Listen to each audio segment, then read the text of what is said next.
Ny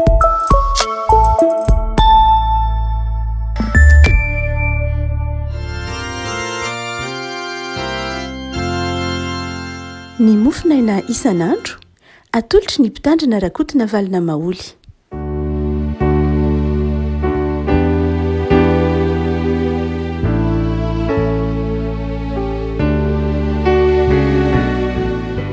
Ampifalina rehefa no eravanantsika tratrity sabotsy fahaenina amby roapolo ny volana jolay ity ny mofinaina izay voalahatra ho antsika dia ny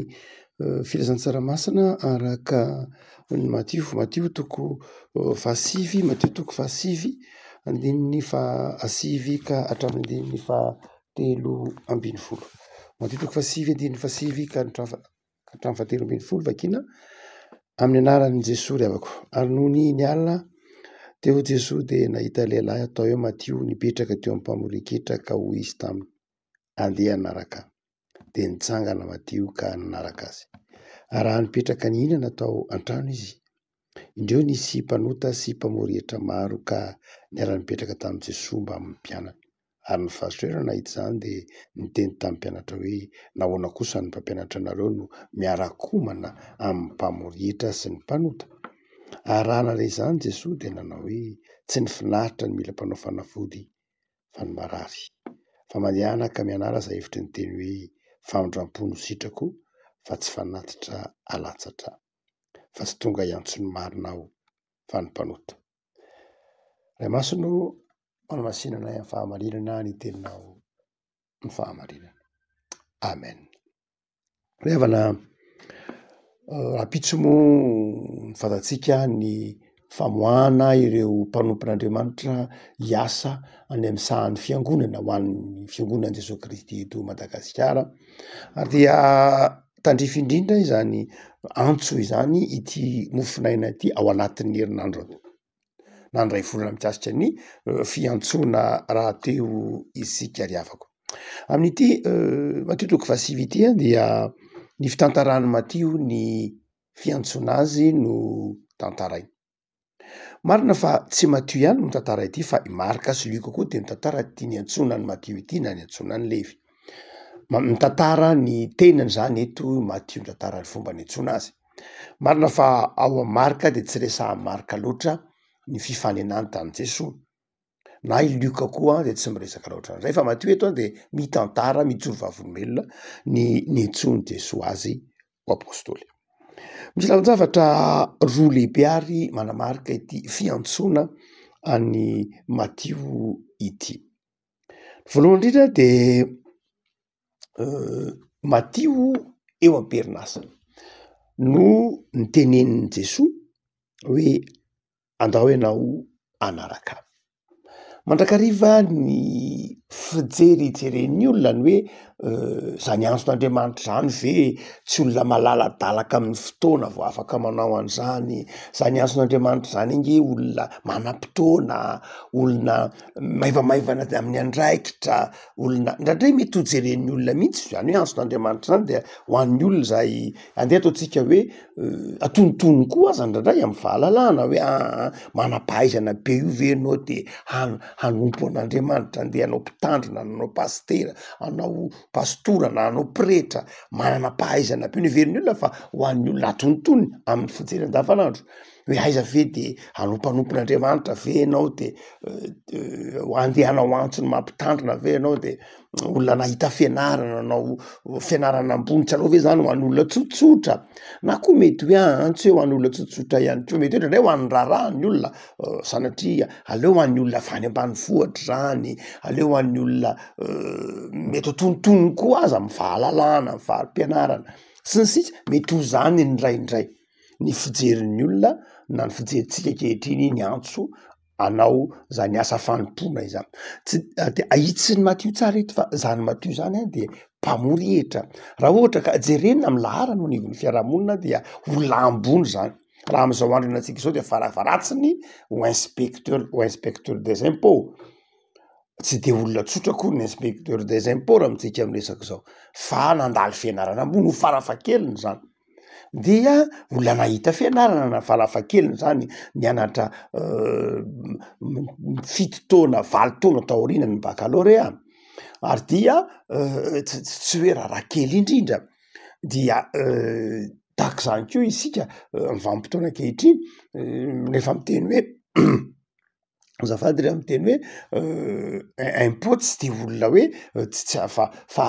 fahalalana ihany no takian'izany fa olona nanana ny maha izy ihany zany eo amin'ny fiarahamonina olona hajain'ny fiarahamonina de ataotsika hoe tsy olona nahita fianarana ihany olona manana ny andraiki ny eo anivony tsy fiarahamonina ihany fa nanyreny vohatra mihitsy koa aza amin'ny ankapobeny zany hoe Mathio zany eto any dia asehony Mathio fa Jesoa dia tsy hoe tambany vohitra tahaka andry Petera na tahaka andry Jakoba ihany natsony na olona tsotra tahaka andry ry Jakoba na tahaka andry resahatsika koa tahaka andry Natanaela fa olona nahita fianarana olona ambony olona nanana ny naha izy azy Jesosy zany eto zany hoe mpianatry Jesosy zany de zao tsy olona tsy nanan-katao sanatria tsy olona atonontonony tao fiarahamonina na tsy nisy natao tany fiarahamonina ka dia natsoin'Andriamanitra ny antson'Andriamanitra dia mety ho miantefa amin'ny olona rehetra na izy na izy satria fahasoavana ny antson'Andriamanitra de mety ho miantefa amin'ny olona tsotra mety ho miantefa amin'ny olona avy any ambanivohitra mety ho miantefa amin'ny olona tandrenivohitra mety ho miantefa amin'ny olona nahita fianarana mety ho miantefa amin'ny olona tonotono ny antson'Andriamanitra dia tsy ny olona no nifidy ny antson'Andriamanitra fa Andriamanitra no miantso afaka malala manaisotra izany mety ho fahadisom-pijery ao anatin'ny fijerentsika ny asan'ny mahampanompon'Andriamanitra ary Mathio eto ary io tsy ny hoe ny asan'ny mahampanompon'Andriamanitra maty ihany na tahaka ny pretra na ny mpitandrina na ny pastora ihany a fa ny asa mahampanompon'Andriamanitra koa aza ao anatin'ny toa mahadekona na mahakatekista na mampianatra na mahampandray fandrasan'ny tompo na mahampianatra sekoly alahady reny a dia tsy hoe asan'ny olona tsy andraikitry ny olona tsy manana zavatra atao hoe aiza ve de mbola ampianatra sekoly alahady ianao ny fotoana tsy zay loatra fa ny antson'Andriamanitra de zao antso fitiavana antso fifaliana ny antson'Andriamanitra de zao tombony ho anao ny antson'Andriamanitra fanatanterahany antson'Andriamanitra de zao tsy faty antoka ho anao fa fifaliana ho anao ary zay no natonga ny Mathio eto raha vao nandeny ny andreny antsony tompo hoe andeha anaraka de nitsangana Mathio ka nanaraka azy zany hoe lay nilaozany Mathio zany ilay volazantsika teo hoe lay toerana tao amin'ny fiarahamonina lay andraikitra zay nahabe voninahitra azy anga teo anivon'ny fanjakana romanina de nilaozany zany fa nanaraka an' Jesosy marina loatra fa ny mpamoretra dia olona zay ataotsika hoe tsy olona nahazo toerana tao amin'ny fiarahamonina tsy olona tian'ny fiarahamonina satria mpiara-miasa tamin'ny fanjakana romanina tamin'ny famoreketra de tsy tian'ny Jiosy tsy tian'ny fariseo tsy tian'ny fiarahamonina saingy na ahoana de zao olona nanana zay na izy azy na tamin'ny fahalalana io na tamin'ny toerana teo anivon'ny fiarahamonina io mpamoretra Mathio lafin-javatra faharoa de zao mpamoretra Mathio saingy mpamoretra izay fantatsika fa maloto eo anatrehan'ny fiarahamonina mandrakariva ny mpamoretra de tsy marina tatsika amin'ny tantaran'ny zaka izy tsy marina ary Jesosy raha de miteny mandrakariva ny mpamoretra satria ny mpamoretra dia maka tombony mamaritra tanàna anankiray izy dia tonga ny fanjakana romanina de miteny manao ohatrinona ny heritreretra de tonga de efa alohany me aloha ohatra hoe to am'ty tanàna anankiray ty a dia nihetra 1000 AR de tonga de alohany 1000 AR ho an'ny tanàna ray manontolo zany ary rehefa maka hetra amin'olo izy dia maka 100 AR maka tombony izy zany hoe izy ny mandony hetra fa meny ny fanjakana romanina izy no maka hetra saingy ny meny ny fanjakana romanina aka hetra bebe kokoa arak'izay tiany izy noho zany ny mpamoretra de zao amin'ny fijery ny fiarahamonina azy ary mandavanandro zay mihitsy olona mpaka tombony mpangalatra dia tsy tiany fiarahamonina matoa Jesosy miteny mandrakariva iny mpamorietra ingeny ny olalanareo any amin'ny fanjakan'Andriamanitra toy ny milaza fa olona meloka tao amin'ny fiarahamonina ny fanjakana mpamoretra olona zay mpanota dia isokajin'izay zany Mathio eto nefa niteneniny Jesosy manao hoe andao anaraka zany hoe ny antson'Andriamanitra ho mpanompony a dia tsy hoe olona manana fahamasinana manokana ihany ary izay koa indraindray ny mety ho vahadsoana faharoa anatin'ny fieferantsika ny azon'Andriamanitra rehefa tsonitsika manao hoe andraso aloha ho masimasina kely, andraso aloha tsy hoe andraso aloha manam-potoana ihany fa andraso aloha masimasina kely, andraso aloha tsaratsara kely ny ohatran'izao ako, andraso fa izao de tsy zay. Ny antson'Andriamanitra no manaisotra ny fanapahan-kevitra anoina ny antson'Andriamanitra no manaisotra izany toetra izany, fa tsy hoe enao no manaisotra izany toetra izany mba ho tonga mpanompon'Andriamanitra, fa ny mahampanompon'Andriamanitra no manaisotra izany zavatra, izany fahotana izany. Ny famelan-keloka zany zavatra atolotr'Andriamanitra fa tsy zavatra avy amintsika olombelona koa. Noho izany de ny fanapahan-kevitra anoina ny antson'Andriamanitra no zava-dehibe. Io lafin-javatra roa zao zay idiso dia ny fomba fijeritsika dia ahitsiny madio eto hoe tsy maintsy kajon'olona atontonina tahaka izany vao manao ny antson'Andriamanitra, na ho an'ny manam-potoana ihany, na ho an'ny tsotsotra ihany, na koa ho an'ny masina ihany, fa eto dia asehony madio tsara ary tenin'ny Jesosy mihitsy manao hoe tsy avy antso ny marina fa ny mpanota. Ary izay teny ndray de teny fampahirezana ho antsika mihitsy reha afaka malala hoe isika mpanompon'Andriamanitra, isika mpino de izao samy nantsoin'Andriamanitra niala tam'izany toerana mahampanota izany, fa tsy hoe nantsony antsika satria tsara, tsy hoe nantsony tsika satria mendrika, fa nantsona itsika satria tian'Andriamanitra noho ny famindrampon'Andriamanitra. Ary zay mahatonga antsika miala amin'ny lafin-javatra faharoa lehibe de zao ny fitsarana ny hafa. Satria eto ny fariseo rehefa faly be matio zany de nanasa an' Jesosy hoe andao anao any trano tahaka ny nataony Zakaiosy ao amin'ny Lio filatsara-batsanaky ny Lioka rehefa niona tamin'i Jesosy Zakaiosy de hoy Jesosy tamin'ny Zakaiosy tsy maintsy nitoetra any an-tranonao any io. De eto koa matio dia napetrahanao an' Jesosy tao an-tokantrano ary dia mialina indray ireo manodidina ny i Lioka, ny mpamorera zany ny teny, ny fariseo zany ny temana hoe ahoana koa ary ty Jesosy ty, mpampianatra anareo ve dia miara-mihinana amin'ny mpanota, miara-mihinana amin'ny mpamorehatra. Ary dia satria zavatra ny fiaraha-misakafo tamin'ny Jiosy dia tsy misy olona miara-misakafo ny fahavalo zany, fa miara-misakafo de zao ny fiarahana misakafo de zao midika fiombonana. Raha olona miara-misakafo aminao kanefany ataotsika hoe ivadianao, zavatra tsy fanao zany teo amin'ny Jiosy, tsy fanao zany teo amin'ny soratra masina, ary tsy fanao mihitsy zany maha olombelona hoe miara-misakafo aminao le olona de aveo ho resahanao ny fiainany na fosainao izy sanatria na sanatria